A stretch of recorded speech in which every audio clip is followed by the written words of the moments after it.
Hey guys, what's up? Card Doctor here, and today I'm here with the DigiCard 101. Today we'll be learning about memory usage and how to maximize your memory use, as well as denying your opponent's memory. So, what I want to talk about most is actually the vanillas. The vanillas. So why are vanillas being so played in the game right now? And the reason is because they are very, very low cost. So being very, very, very low cost is a good thing because it gives you potentially gives your opponent less memory to work with on their turn if they don't play the tamers, and it is helps you go into your win conditions easier. So for Omegamon Blue's case, their win condition is obviously Omegamon, right? And basically, if you're playing Omegamon, you don't really need anything else to have evolution sources. So if you have this full chain out, you just attack with Megamon, you can just bounce it back to your hand and reactivate it, or just make it active again. And then you can just swing again, and then you're swing for very, very beefy numbers, right? So you don't really need to rely too much on these. Obviously, if you do have evolution sources, that might be pretty nice. Like if you have a Weird on this and your opponent doesn't have any evolution source, you're going to be swinging for 4 security checks. So that's pretty strong. Personally, I like to run the Gabumon and Metal Gavurumon line just so I have a little more variety and cost to use. In a lot of decks, I like to have a wide variety of costs to work with. This way, you have more choices to use your memory and you're not stuck with one set way to use your memory. So for example, if you are playing against an opponent that does have the tamer on the field, sometimes being a 3 cost is not that bad, because if you're going to go over your memory gauge anyway, you might as well get a little bit more benefit by giving evolution source effects to your Digimon.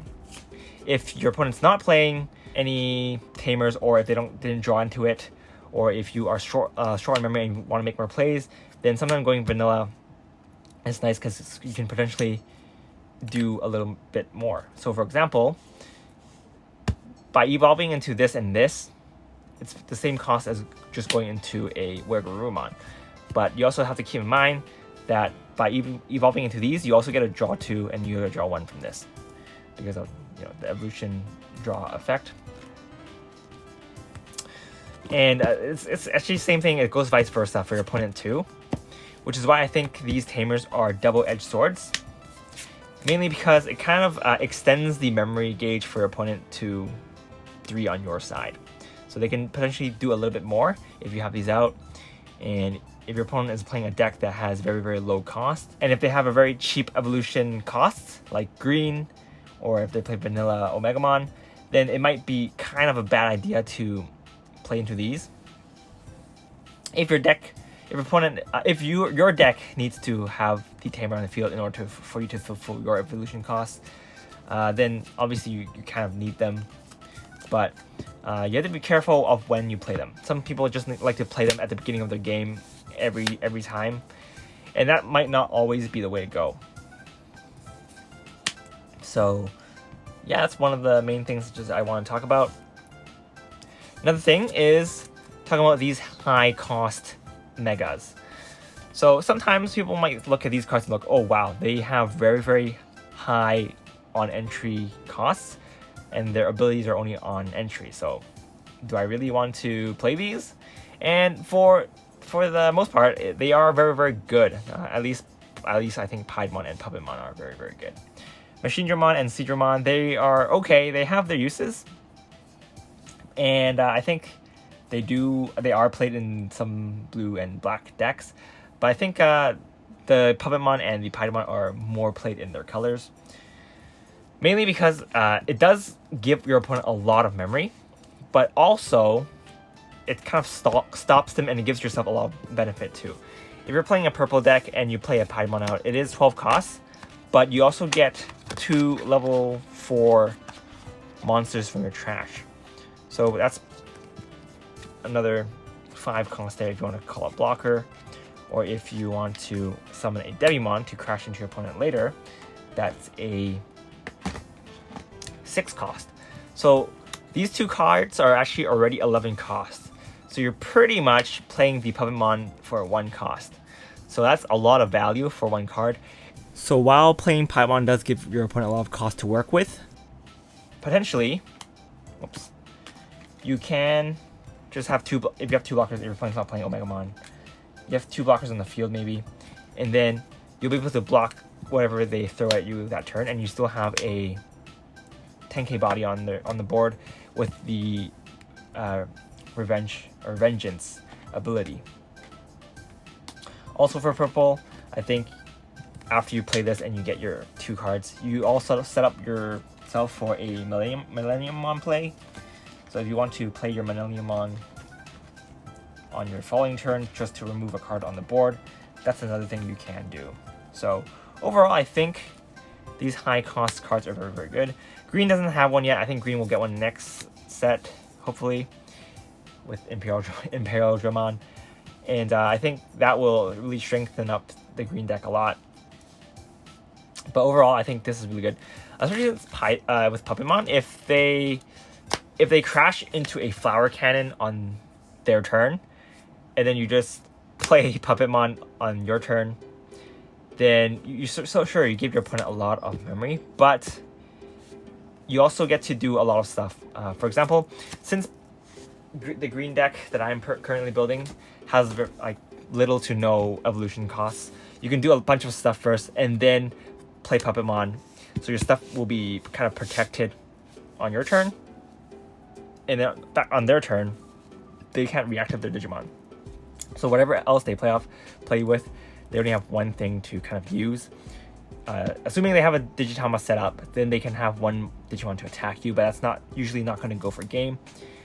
So it's really, really, really good to have these cards that stall your opponent. So, oops, that's the wrong card. Even this card. So even if it looks like you're giving your opponent a lot of memory, sometimes the memory you give them, they can't really do much with it on their turn. They can set up for another play on the turn after, but by then you might already play Millenniummon and get rid of that thing already, or you might be able to rest it and kill it with your Puppetmon or something else, whatever you're playing in green. So it's interesting food for thought. But that's pretty much my thoughts about the memory game in Digimon.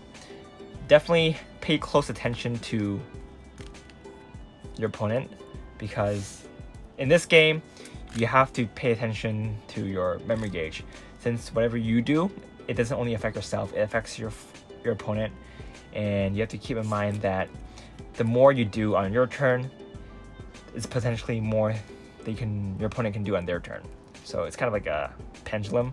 If you move yourself a little bit, they can only move back a little bit. But if you move a lot, your opponent might push back a lot, and it might cost you the game. So yeah, that's pretty much it for this video. I know I've been rambling a bit, so it's sometimes a little bit incoherent, but I think that's all I wanted to say. Definitely keep these in mind if you are deck building, because I know some people might just splash their deck full of monsters with strong effects and strong evolution source effects, and then they might not be able to use all of them correctly because it might cost too much memory, and it just keeps going to your opponent's turn, and then they keep on destroying your stuff or attacking you while you are still setting up your board, which is one of the problems I think have with the black deck right now. But yeah, that's pretty much it for this video, guys. I hope you guys enjoyed it. Let me know if you have any questions, or if you guys have any of your own theories, let me know. And yeah, that's pretty much it for this video, guys. This is Kartaku, and I'll see you guys next time. Bye! Alright, so one last disclaimer. So everything in this video is my own opinion and from what I learned while playing this game since the beginning. And if you disagree with it, that's fine. I just want to help new players have a little bit more knowledge about this game and how to, potentially adapt to the game style, since it is kind of different from other games with resources since it is shared. But anyway, stay safe, guys. Until next time.